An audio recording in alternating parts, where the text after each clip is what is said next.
Hey, there we go. Come to order. Please take a moment to silence your cell phones or set them to vibrate if you really need to take a call. Good evening and welcome to the Maryland Department of Transportation 2024 Consolidated Transportation Tour Meeting for St. Mary's County this Tuesday, September 24th, 2024. I'm Mike Hewitt, Vice President of the Commissioners of St. Mary's County, and I represent the 2nd Commissioner District, which includes Leonardtown and Hollywood. I'd like to introduce the other commissioners and members who are with us tonight, and delegation who are with us tonight. Sitting to the far right is Delegate Matt Morgan. Delegate Todd Morgan's on the way and will be joining us shortly. Representing the 1st Commissioner District to my right is Eric Colvin. Good evening. And sitting to my left, representing the 3rd Commissioner District, is Mike Alderson. Good evening. Representing the 4th Commissioner District is Scott Ostro. Good evening. And on the far end is our County Administrator, David Weiskopf. Hello. I'd also like to introduce the county staff who will be assisting us this evening. Seated in the front row, to my left is Tracy Rowan, our recorder for the evening. Sitting at the table to the right is our communications director, Jenna Guzman. And our video production staff is behind the glass. At this time, I would like everyone to please stand and join me in the Pledge of Allegiance. I pledge allegiance to the flag of the United States of America and to the republic for which it stands, one nation, under God, indivisible, with liberty and justice for all. Thank you. I would like now to welcome our Maryland Secretary of Transportation, Paul J. Wiedenfeld, up to provide remarks and to introduce the members of his team presenting this evening. Good evening, Secretary. Good evening, sir. Thank you. Thank you for inviting us for the annual presentation of the draft capital program for this 25 through 2030 period. Before I begin, I did want to thank you all for taking the time, for those that could make it to MACO.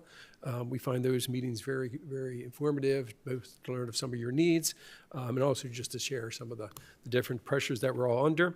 At MACO, you did ask us about an issue regarding the storm grates along Maryland 5 in front of MedStar Hospital in Leonardtown. The State Highway Administration Maintenance Shop investigated, identified a problem, and resolved the issue for you. Very so good. just want to Thank follow up on that for you. I will keep my opening remarks very brief, if I may, focusing on the update of the department's finances since it drives investment levels of projects and services at St. Mary's County and throughout the state. I will then turn the briefing over to representatives from the various modes of transportation to discuss in more detail projects and services specific to St. Mary's County. And of course, at the end of the presentation, we are available to answer any questions or comments you may have. Regarding MDOT's finances, as you may recall, last year's CTP capital program required a $3.3 billion reduction between operating and capital budgets. Thanks to one-time funding from the state's rainy day fund and additional estimated $1.8 billion in revenues passed by the General Assembly last year, MDOT was able to reduce the level of reductions needed to balance the budget. For example, with these funds, we were able to maintain commitments to local governments to restore the highway user revenues and locally operated transit grants, which are very important to the county for their roadway and transit needs. Even with these increase in funding, significant steps were taken to balance the budget. For example, the department took an 8% operating cut through all of our modes of transportation, and also we had to stop any project that was not under construction in the construction program from moving forward and deferred until we had additional revenues. Turning now to this year's draft CTP for fiscal year, again, 25 through 30, the department continues to face significant budgetary challenges because of the state's slow economic growth, the rising cost of labor and materials, and the revenues coming in lower than projections. For example, the motor fuel tax revenues, which is the Transportation Trust Fund's largest source of fundings, have come in lower than projected. Mr. Secretary, let me interrupt you. Delegate Todd Morgan has arrived. We'll let him make his way up. Everyone stay seated. Don't stand up. Traffic in St. Mary's County, gonna love it.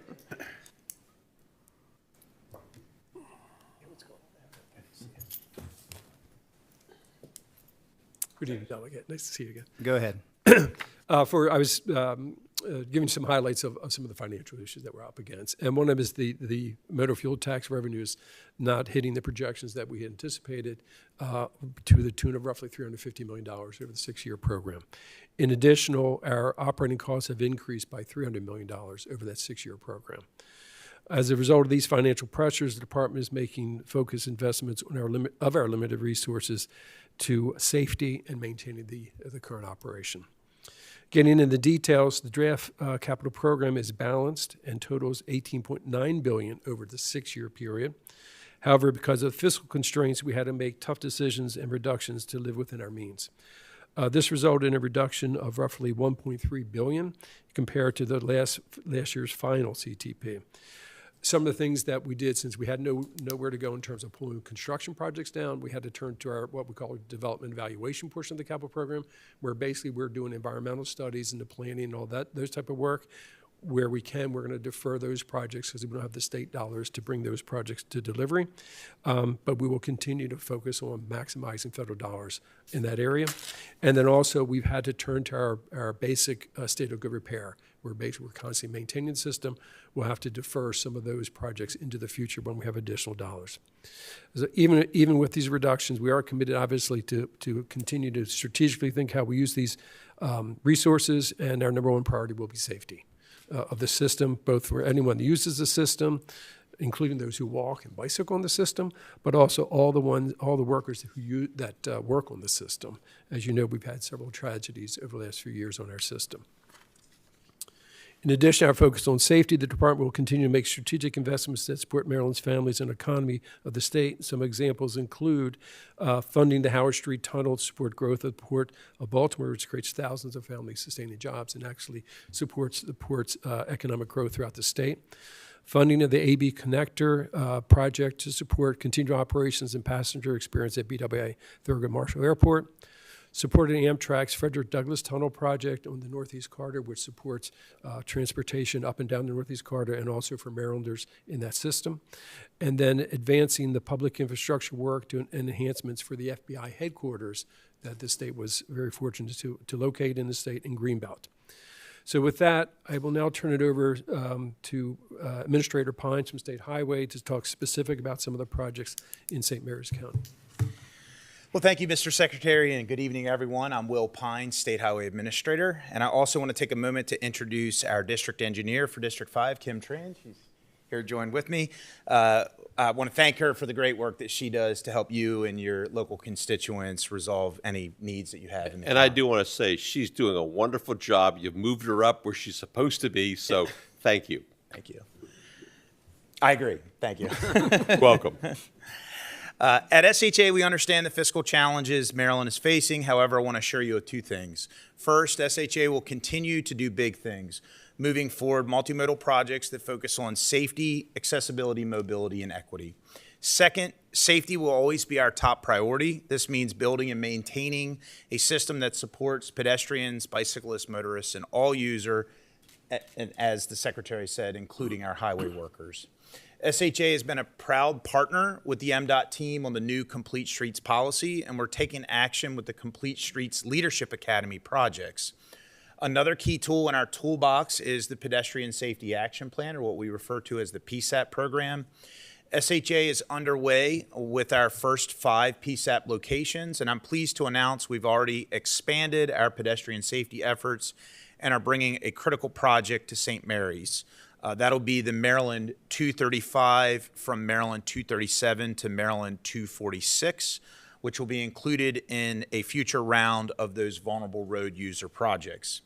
We're already performing some sidewalk upgrades to ADA compliance in this area, and the PSAP process will also explore strategies and ideas to make the corridor even safer and more accessible. Also, when I came on the job last year, I asked our team to look for ways to enhance sidewalks across the state. In fiscal year 2024, we upgraded 1,009 crosswalks at 462 intersections statewide. In St. Mary's County, these included new crosswalks that we installed at Maryland 237 and North Run Drive, and also on Maryland 235 at Oak Crest Drive and Wildwood Boulevard. Last year, I also talked about my goal to improve the modernization and efficiency of State Highway. Over the last year, we began refreshing our access permitting process to streamline and improve our review timelines to support economic development in Maryland. And this includes closely tracking permits from impact study through plan review to that final permit package, and have updated our procedures and timelines in a public-facing way to make that process more transparent. During this time, SHA has both improved our timelines for permit reviews and issuances while also receiving more permit submittals than we ever had before. We'll continue to explore ways we can work more efficiently to best support our local and developer partners. And now I'd like to highlight a few of SHA's projects and thank the county for its support and partnership on these, and they include improvements on Maryland 5 intersection at Able and Mockley Streets in Leonardtown. We are really happy to deliver this project, and we know it's an important project for the community. Resurfacing took place last fall, and there's now a new riding surface from Maryland 245 to Maryland 243, We're under construction on the $6.8 million Maryland 5 bridge replacement over Hilton Run. We'll have a temporary signal to manage traffic at that location, and you'll start to see some activities there starting next week. We expect to complete the work at the end of 2025. And finally, as you may know, the county was previously awarded a $3.6 million Transportation Alternatives Grant to complete Phase 7 of the Three Notch Trail Shared Use Path. The project is currently in design and construction is anticipated to begin in the fall of 2025. And with that, I want to thank you again for your time this evening, and I'll now turn it over to Melissa Williams with the Maryland Transportation Authority.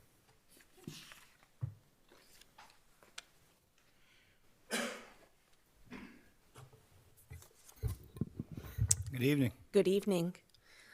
Again, I'm Melissa Williams. I'm the Director of Planning and Program Development with the Maryland Transportation Authority.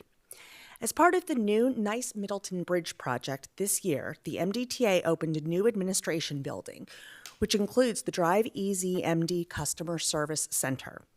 Our service center is available for customers to make payments, manage accounts, sign up for EasyPass Maryland, and replace transponders.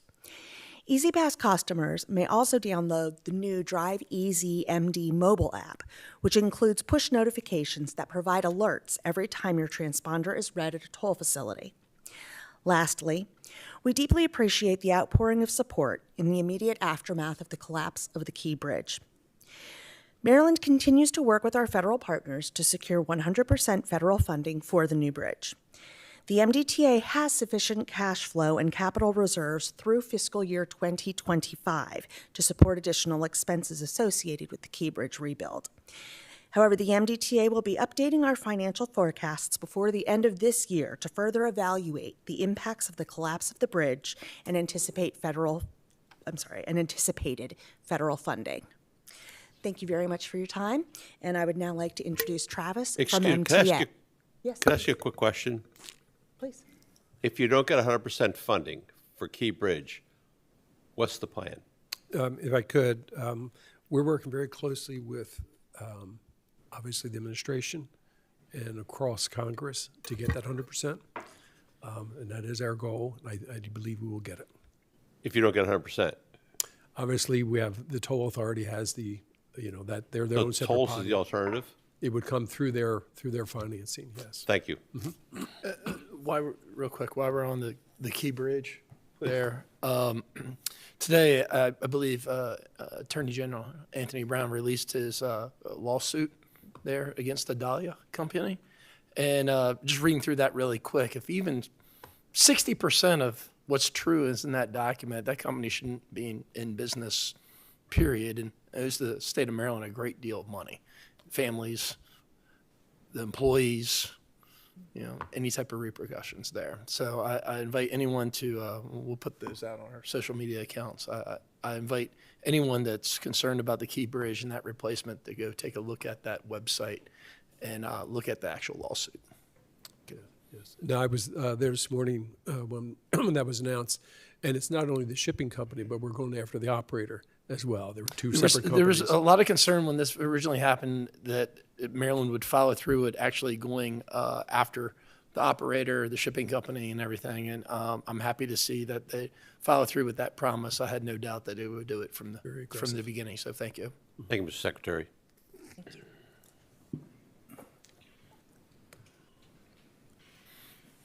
Thank you, Melissa.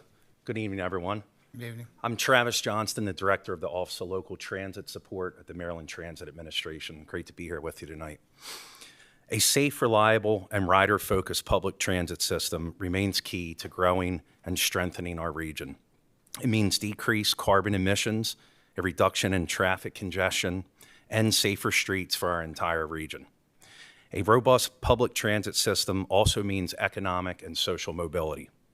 In fiscal year 24, MTA's $1.3 billion in spending had an economic impact of $2.9 billion for our state.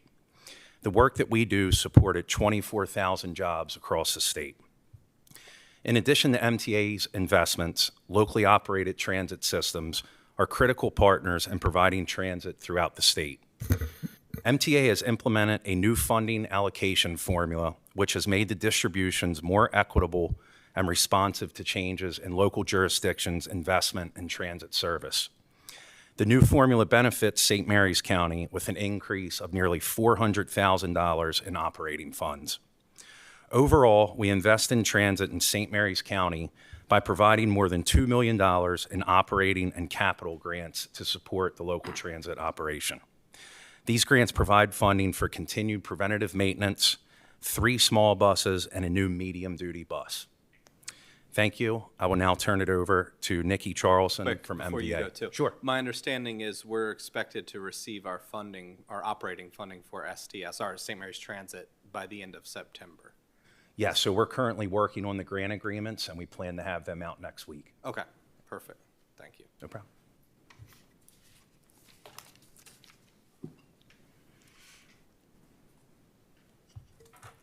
Good evening. Thanks, Travis. I'm Nikki Charlson. I serve as the Deputy Administrator of Central Operations at the Motor Vehicle Administration.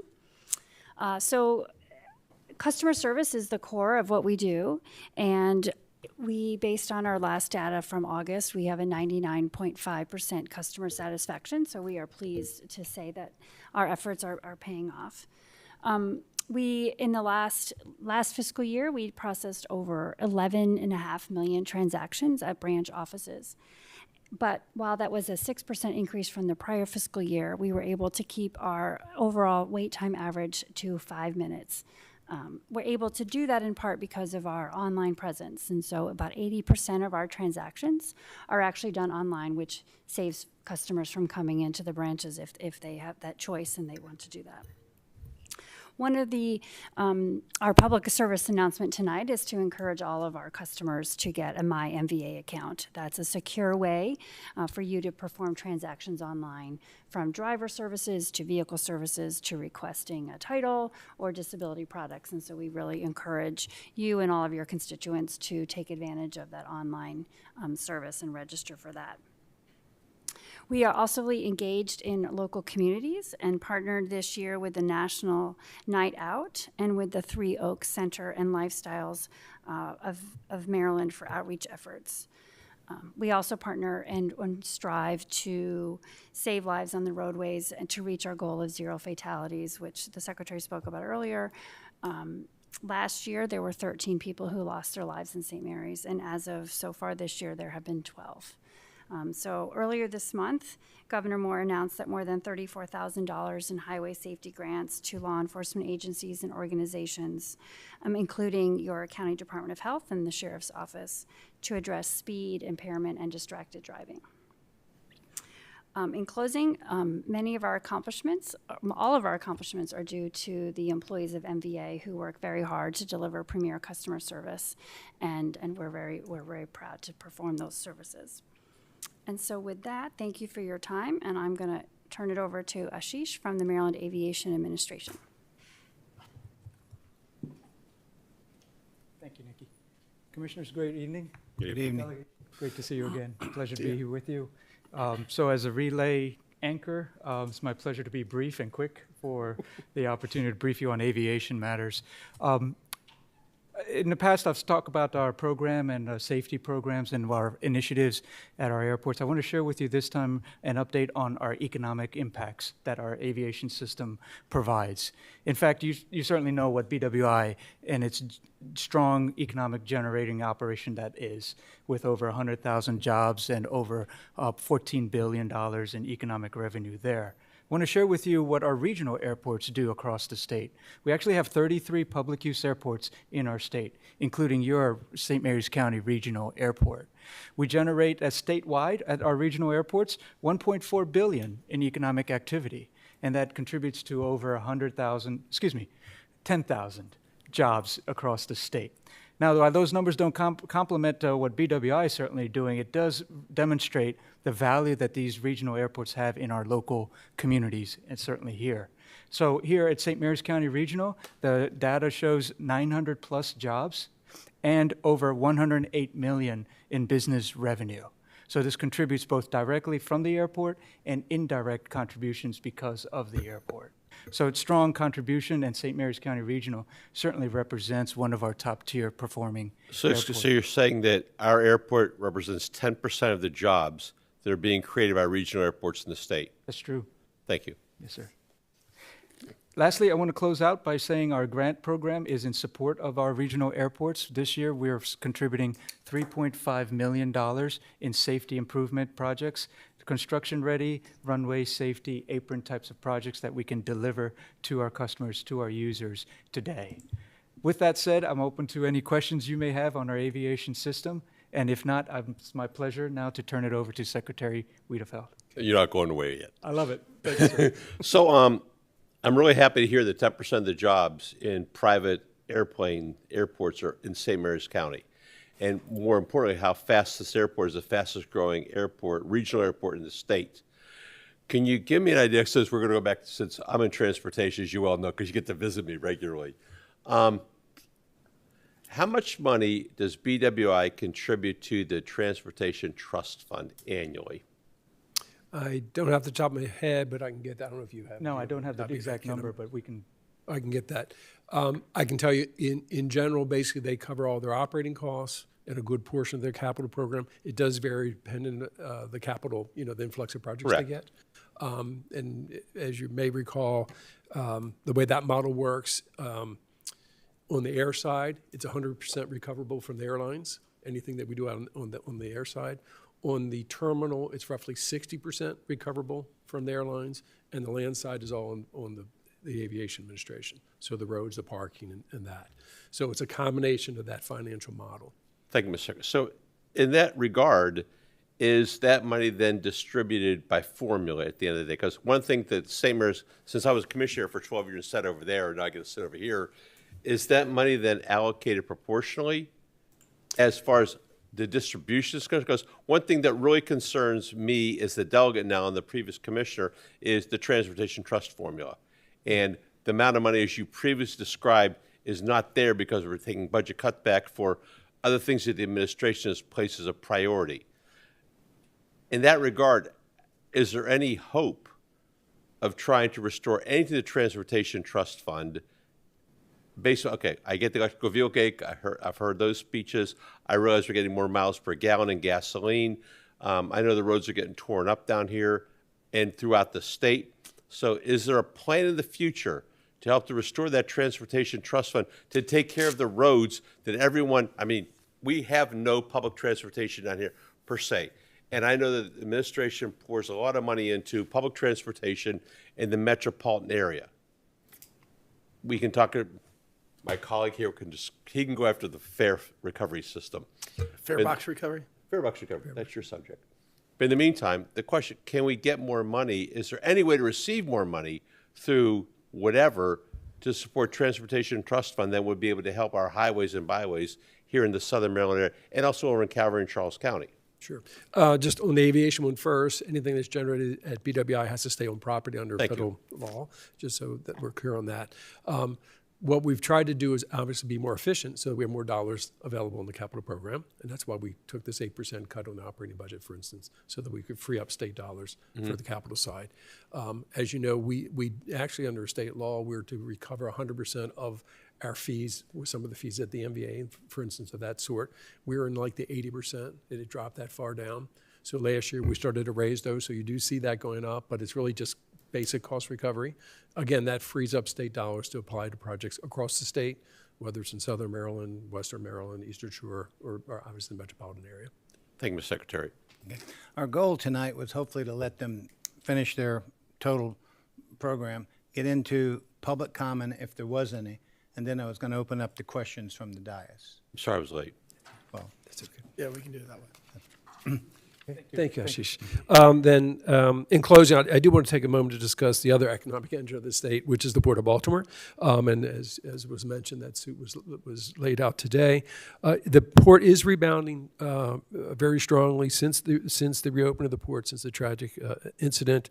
The number of ships and trucks coming and going are basically back to where they were, but the cargo volume is not. Part of that, obviously, is because we lost 2 months of activity there. Cruising, the cruise ship business, it has come back, so that's a really good sign for us.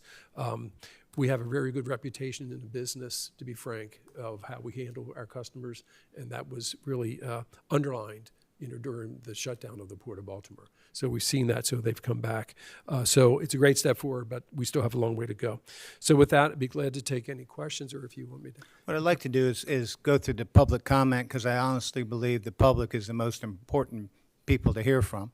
And then after that public comment period, I know we have probably a couple people out there, I don't know if we have much, but get through that, because they're the most important people to hear from. And so what I'd like to do now is have Ms. Guzman will provide the format for the public comment. Thank you, Commissioner. Good evening. Here are the guidelines for providing public comment this evening. All speakers who wish to address the Secretary and his team are asked to please sign up in the lobby. All speakers are allotted 3 minutes. At the end of 3 minutes, I will let you know that your time has expired. We ask that you please respect the limit to give all those who wish to speak the opportunity to be heard. This meeting is being televised live on St. Mary's County Government TV, Channel 95, and streamed to our YouTube channel. It is critical that you speak directly into the microphone when you're addressing the Secretary so that those watching at home can hear you. We will now begin accepting comments from those who have signed up to speak. At this time, we have one person signed up to speak, and that is Ms. Barbara O'Neill. If you could please make your way to the microphone and start with your name and address for the record. Thank you. My name is Barbara O'Neill. My address is 48485 Wynn Road, Ridge, Maryland. And I actually didn't sign up to speak. I signed my name in, but said no. Well, I apologize, Ms. O'Neill. You were the only one on here, and I did not recognize that it said no next to it. So thank you for your comment. Appreciate you. Thank you. Since we had no one else signed up today, I'll turn it back over to Commissioner Hewitt, and you're welcome to open it to the floor. Okay, I will say if anybody would like to speak, now is an opportunity to speak. Hearing none, we'll move on. So at this point, I'd like to go people across the dais to discuss any particular issues. I know individual commissioners have comments or ideas that they would like to present and see if we can get any movement on them or know where we are on them. So I'm going to start with Commissioner Ostro on the far left. Thank you, sir. Well, my question's the same as it was last year. I mean, I'd really like to know where we are with the Thomas Johnson Bridge. In my opinion, that bridge is extremely important. It's a vital corridor. It is a matter of national security between the Calvert Nuclear Facility and the Pax River Naval Base here. And that bridge it's past its lifespan, and also it's very concerning to me that because of the way that bridge is, we lose a lot of people to suicide off that bridge. So those are some very big concerns for me, and I would really like to know where we are on getting that bridge replaced. Okay. If I could, I was going to have Administrator Pines give an update on the Sure thing. So thank you again for the question. I got you with the same one last year. So. You did, it's okay. It's okay. And I think some good news is we are making traction with the path forward. We've been working with our federal partners. As you know, part of the money that we received was an earmark from the federal government, and the other part is state matched, $1 million each. That funding is retained within the CTP. We've been working with our federal partners on that $1 million earmark.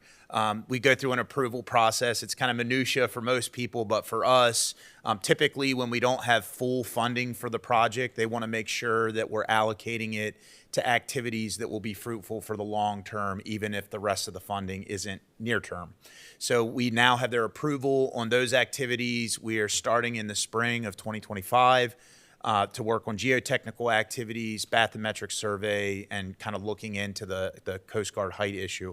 I know we talked about that last year. We had made some progress, though, getting vendors in place to help support us on some of those activities. So we're making headway. I know it feels like a long time, but we are over the hurdle with our federal partners to have a path to be able to move forward. What is, just a follow-up on that, I mean, so there's 2 million earmarked for the studies and things like that. What is the plan forward? Because obviously the bridge replacement will be substantial, and it's very important, at least for this commissioner, for it not to be a toll bridge. Yeah. That would be, part of the larger discussion of the overall finances for the department. As you can imagine, that project will be, several, I don't know. Monumental, let's say. It will be expensive. Nice Middleton Bridge, for example, $636 million bridge in Southern Maryland. Today's costs north of that, I don't want to speculate, but it's a big project for sure. Okay. So it will have to be included in any future, revenue stream. Or I'll bug you again That's offline count. like I usually do. But Well, the key is just keep bringing it up if it's important to you. Mr. Alderson? Thank you, all of you, for coming down this evening and taking time out of your schedules to visit with us. First, I want to thank MDOT and Delegate Matt Morgan for the work they've done at the coming to a resolution on Maryland Route 5 and 6 and getting that intersection squared away and getting it back up, hopefully get it back up to a C intersection. We have a lot of development going on in the north end of the county, and that intersection is vital. My wife has to go through it twice a day, every day, and she is very excited. She'll be very excited to hear this news that this is getting taken care of. I'll let Delegate Morgan go on more about that. The one real big project that I'm concerned about in my district is the Maryland Route 5 242 traffic light status. Last year when it was we had an email that said that it was approved. It'd be 18 to 24 months, and I was wondering if that was still on track, and if we're still looking at what kind of time frame we're looking at for that. I don't actually have an update. Maybe Kim, same as that. Okay, so Kim's saying we're still on track. Okay. That's all I have. Okay, Commissioner Colvin? Very good. So first off, thank you for meeting with us at MACO too. It's always a good meeting, and it's a little preamble to this meeting, so it's good. Just two concerns I wanted to bring up.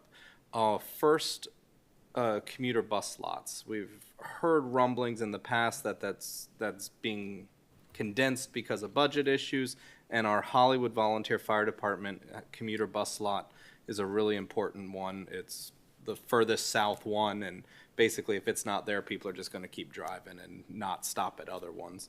So that's a important one for us. Travis, any If update you can on come up to a microphone, it'd be helpful. I do not have any current information on that, but we can certainly get back to you and check on that. Thank you. I will. George, come on. Tri-County Councilman. George Clark, Tri-County Council for Southern Maryland Transportation Director. I have been in contact with Derek Lennon, who is the MTA Commuter Bus Director, and they're looking at eliminating all park and ride lots that are not county or state-owned when the leases come up. All right, and I found this out a few months ago. We lost 2 already in Charles County. Right now, St. Mary's Hollywood's on the block. Talking to Derek and pleading and many emails is because it's summer, you don't get a good gauge of ridership and the people utilize it because it's summer. And so I did get a 6 months extension. That's all I can tell you in Hollywood. And the other 2 are down in Calvert County, but we got a 6-month on Hollywood right now. I'll get back to y'all at the next board meeting. And Mr. so, Clark, yeah. tell me, what does that mean? What 6 months mean? Is that June 1st? Means they're going to give us 6 I months. understand what it means, but what's the dates? We're looking right around, I asked for that. It's going to probably be about January, February, when they'll come back and Of 25? the cars. Okay, if they're going to close the Hollywood lot, when will we know that? They would let you know. They'll let me know first, and then I will immediately let you know, but you'll get a letter stating about 60 days. But it will happen once the lease is up for a renewal. That's my total understanding, talking to MTA. Okay. Commissioner, I'll follow up to get more details for you. And also, if there are other opportunities for either county or state property. Yeah, and like in Charles County, I understand some of the lots, because of the budget cuts, and really ridership numbers aren't there. And we have park and ride lots just 2 miles down the street. Right. Hollywood's important. I mean, not only for the citizens and commuters here, being that this is the furthest south, because myself, being in this industry for 17 years and working with commuters and getting cars off the highway, they get in their vehicles here in Lexington Park. They're not stopping at Charlotte Hall. Right. They're going to keep on driving to D.C., Right. and that's not our goal, with VMTs. But that is what I'm told so far. That was the latest update as of last week. Well, that would be helpful. Hollywood is in my district, and I'm very familiar with the Hollywood Volunteer Fire Department. Very close to my heart, so whatever you can come up with there. Okay, we'll follow up. Thank you. Thank you for being here, George. That's helpful. Second issue, just for your awareness, and I assume this also relates to budget cuts, but I have had, and I assume the other commissioners have had, numerous inquiries about the status of road resurfacing by the state. It does not seem to be the same quality that it used to be. It's a lot more patchwork. It's not as smooth anymore, and so that's just been brought to my attention, and I wanted to share that concern with you all. We have made strategic reductions within our system preservation program, including paving. We have expert geotechnical engineers, pavement engineers that look at the conditions there. We use an asset management approach to try to extend the life of that pavement as long as possible. But certainly patching, sealing, those type of activities are being utilized to try to extend the life. So the ride surface is not always as clean when you do those types of activities, but it does prevent premature replacement of the pavement. And just to add, I have stressed that the quality of the work that we get, we have contracts. And if they're not meeting them, then making sure that we have both incentives and disincentives for these things. And I know it's a priority for Administrator Pines and the district engineers, because they're the one, at the ground. Right. But I have noticed that in some of the contractors, so we got to make sure they're performing to the degree that we're paying them. Okay. So we're going to Thank you. continue to do that. Mhm. Delegate Matt Morgan? Oh, thank you. Thank you, Mr. Commissioner.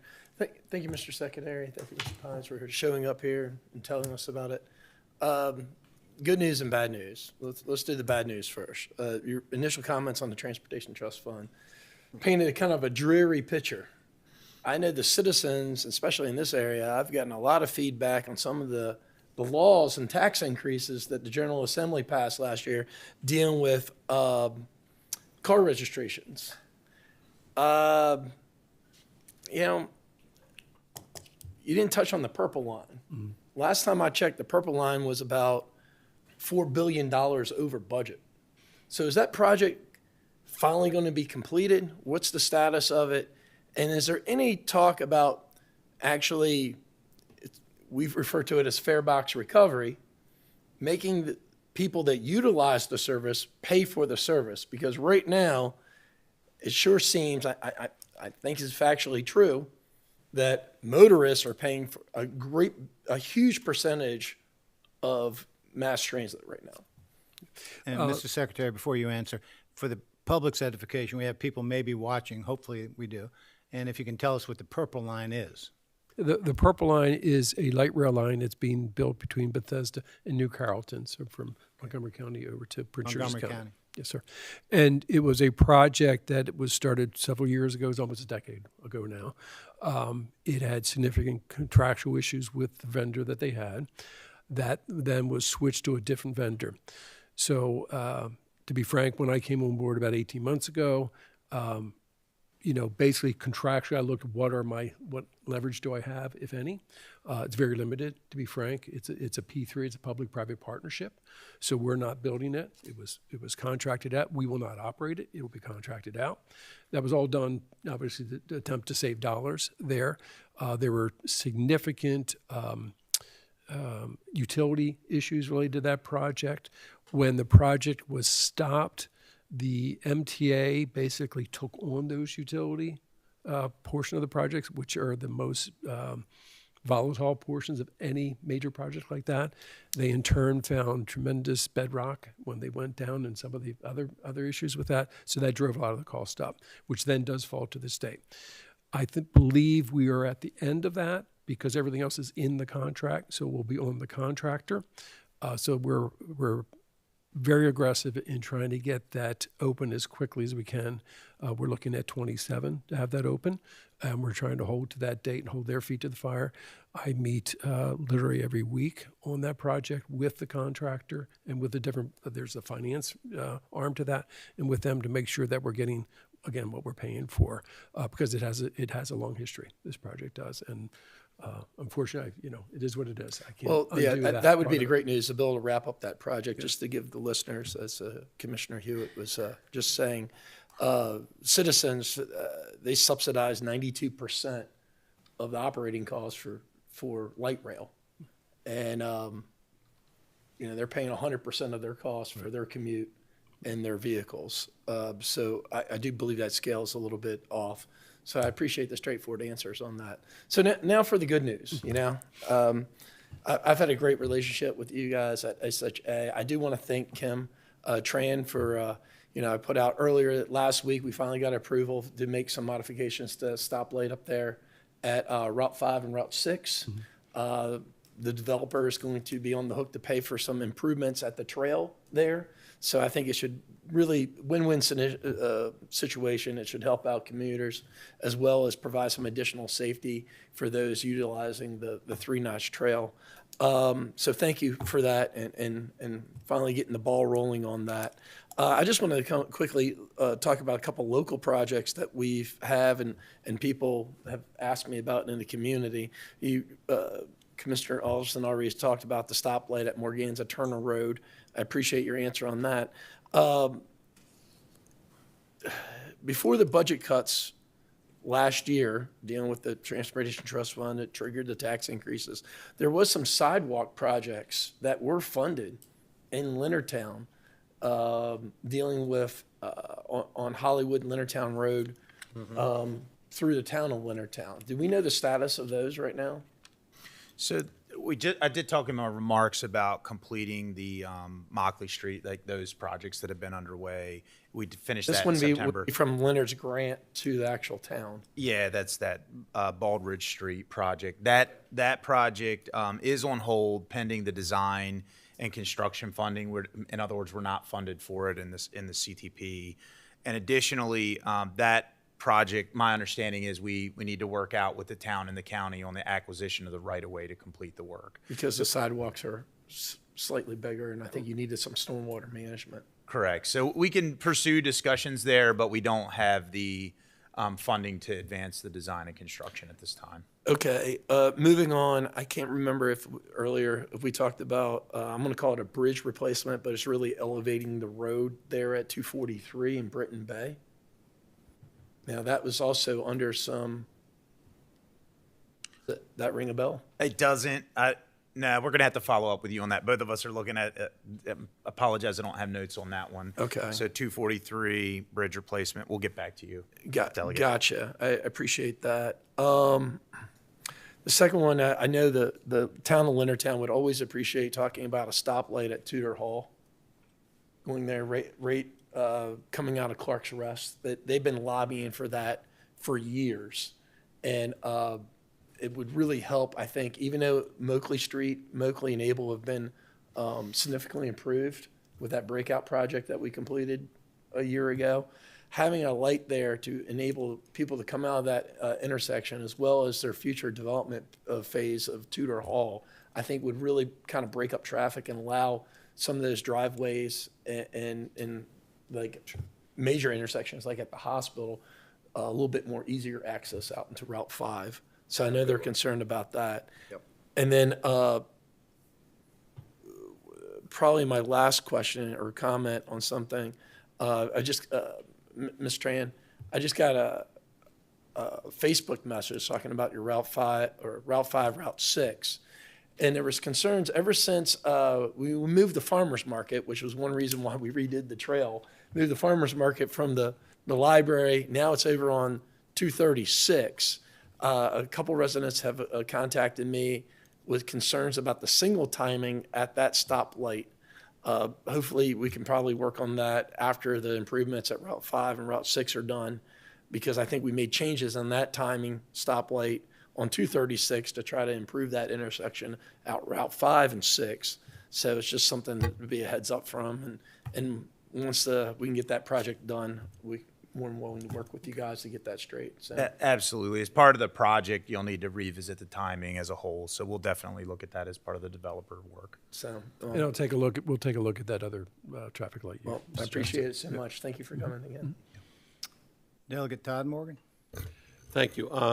I do appreciate you guys coming down. I know it's been a long day, Calvert, Charles, St. Mary's, and you get to drive home tonight. So I'll try to make it fast. One thing that has been on everyone's agenda, I'll say before I was a commissioner, so that's at least 15 years ago, is the Route 5 project at the bottom of Great Mills Road. And I noticed in this year's budget, as much as we have gone forward, we're now zeroed out to at least 2030. Can you help me a little bit on that one? I will say this is a draft program. I understand. Yeah, but I would wait 15 years for the draft. No, We went to zero finally. Right, yeah. So as we develop the final program, obviously we're going to look at Thank you. every opportunity we have to bring projects back in. Okay, And that's what I will do. that's important. And I said, Yeah, just on this one, we've basically completed design.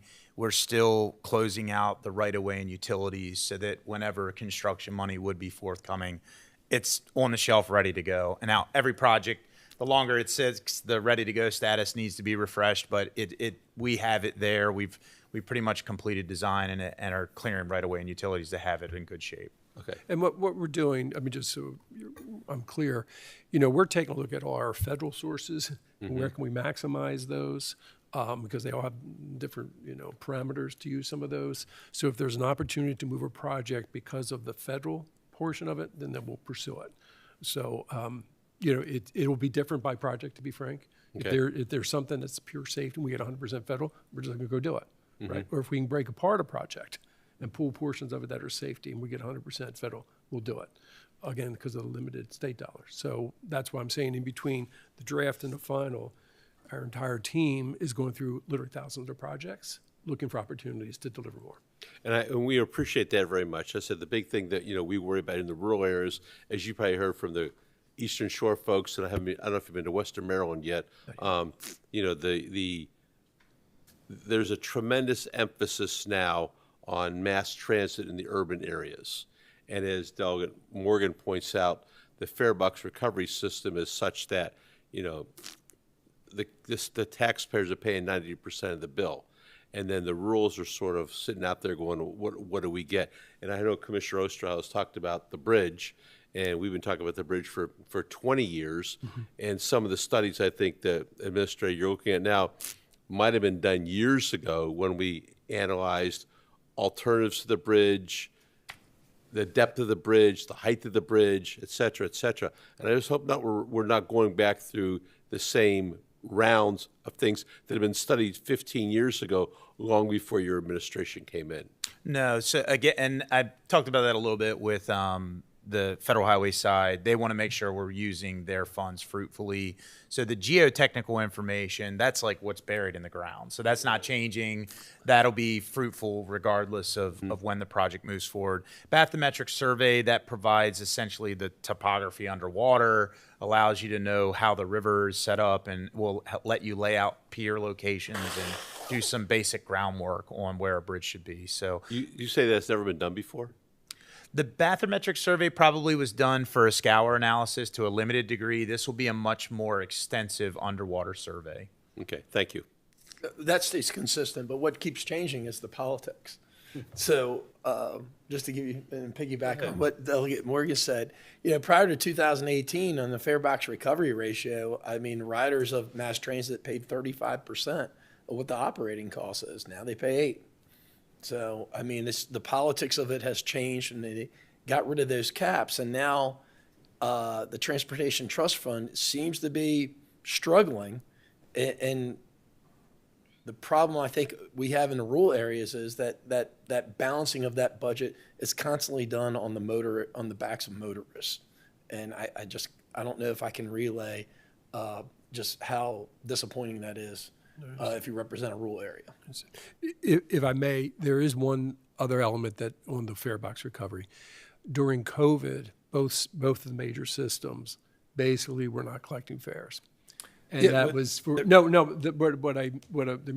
reason I'm bringing it up, because then that started to set a certain culture, right? That people weren't paying. So now we're focusing a lot on making people pay, meaning don't fare evade. So that's one part. I know it still doesn't get to the core issue you're raising. No, but I mean, I was completely fare understood evasion. that. It did set up a culture where people thought they were riding it for free, and I'm not really sure they've had any increase in ridership costs since 2020. Meanwhile, gas prices have been up. They've come back down recently, been back up. The taxes up every year. So, yeah, it's a struggle. I understand, but from representing a rural area, that's something that, we often talk about equity. That needs to get corrected. Well, Mr. Secretary, we understand your challenges are well above your pay grade, let me just say that some days. And when it comes to taxes and those types of things and politics, hopefully that's something we can all deal with. Again, I want to thank you and Mr. Pine and all your staff for being here. I just had some quick ones for you. You don't have to answer them, but I would like maybe your staff to take notes and you can get back with me later. What I'd like to just make as a general comment first off. They're working on Route 5 at Point Lookout right now. And while we really appreciate that, what you're doing, that's probably 1,000 cars a day, if that. And this time of year, once the season ends, it's probably 300 cars. I don't know. It's not a lot of impact on our motorists in St. Mary's County. The Route 4, Route 235, along with the bridge, the road going to the bridge, that is a big deal to us. And what we see is planning, no construction. Route 5, 237, Great Mills Road, down there at the bottom of the hill, that is a big congestion point for our motorists too. We see planning, no construction. We understand the budget's tight. So what we'd like to do is, what this commissioner would like to do is talk about what I call low-hanging fruit, maybe something you can fix down here. And first one would be elevating Route 249 on St. George's Island. What we have down there at a critical point is the wave action goes over the road. And on the recent tides you may be familiar with from the last couple of days, that road's been underwater. And when those things happen, we have 200 families down there who can be cut off from any types of services.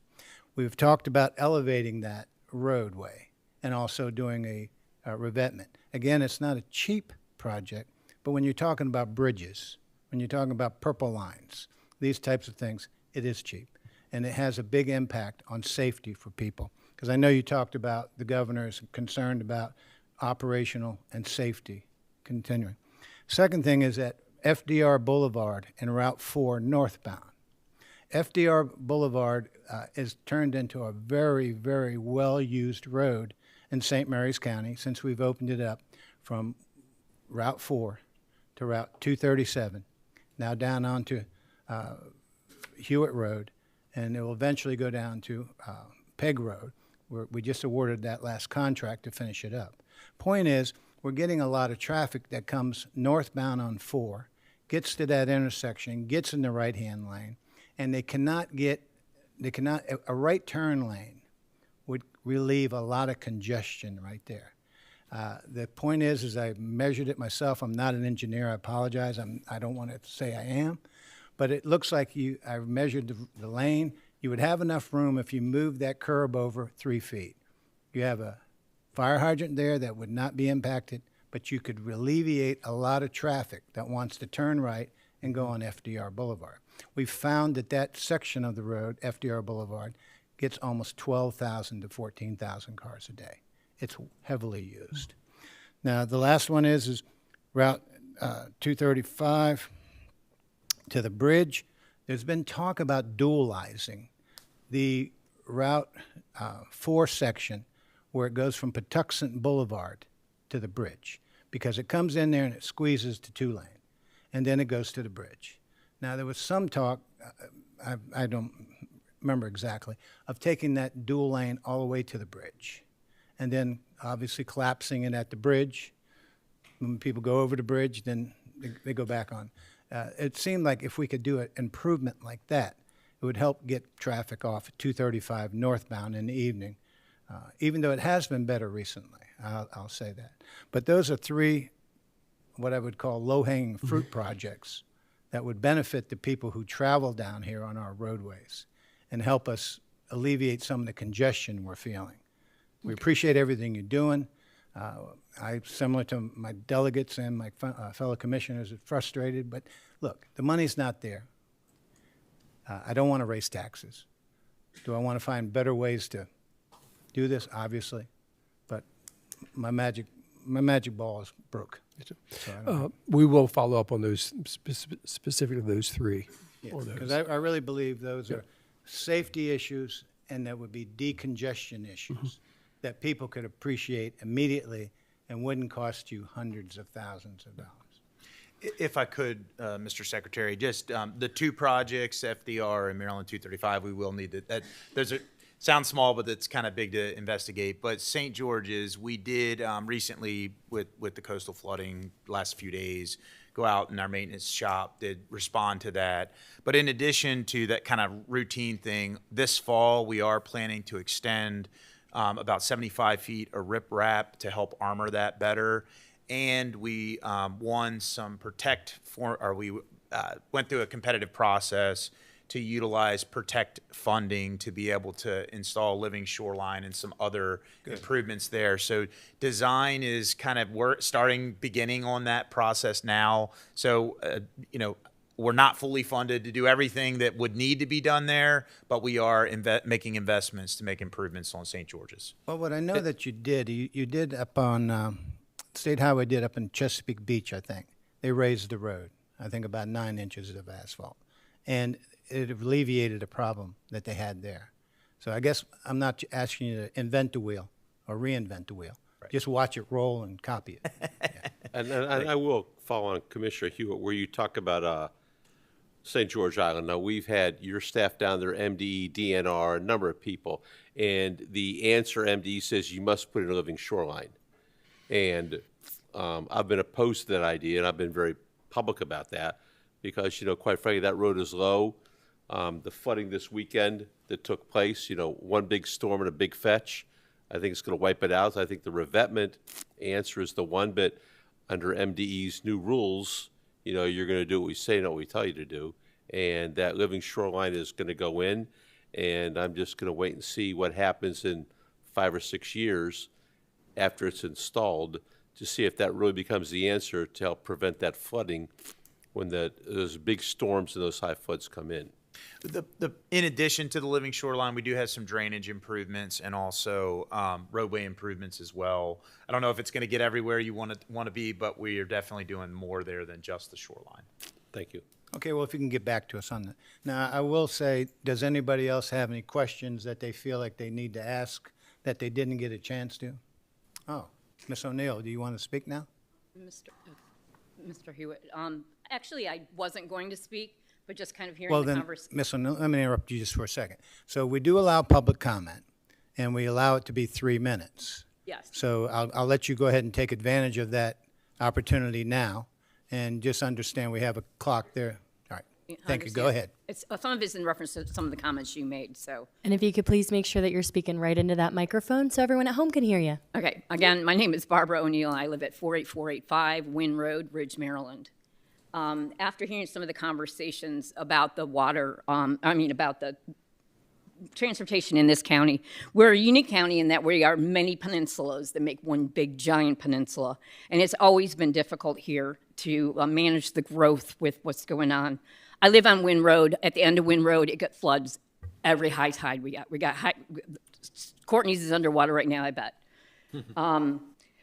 But the issue is, I think, more than anything else, is that unfortunately there wasn't a lot of planning for transportation back in the 1800s in the 1600s when they first settled St. Mary's County. But so my question is, what is the state, or is anybody making any initiative to look at all these older roads like our roads that are now massively traveled? And what is the impact? Has anybody ever done any kind of impact study? Because we've got new developments popping up everywhere. We've got all kinds of things going on, but we are just this little county at the end of the, at the end of the peninsula that doesn't really get a lot of attention paid to it. But we also have major naval facilities here. We have people who live and work here that work in Washington, D.C. We are a major corridor of technology for the area. We don't have just one Navy base. We have two. So, and we have some other facilities over in Calvert County. So I just would hope that taking this forward, that somebody would actually look at maybe doing something to address the fact that these are older roads that do not have modern facilities on them. Thank you very much for your time. Thank you. Well, is there any other public comment now that we've got that far? I do believe the public is important to hear from. So any other questions from commissioners or delegates? All right, we know you've had a long day. We're the last of your 3 stops today, and we want to thank you for everything you've been able to provide. We hope for more information to come back from you. We hope the budget situation improves and you find everything you need to accomplish these tasks. At this point, I will again say thank you to the delegates. Thank you to my commissioners. Obviously, you and your staff, Mr. Secretary. And at this point, I will close this meeting. Thanks, sir. Thank you.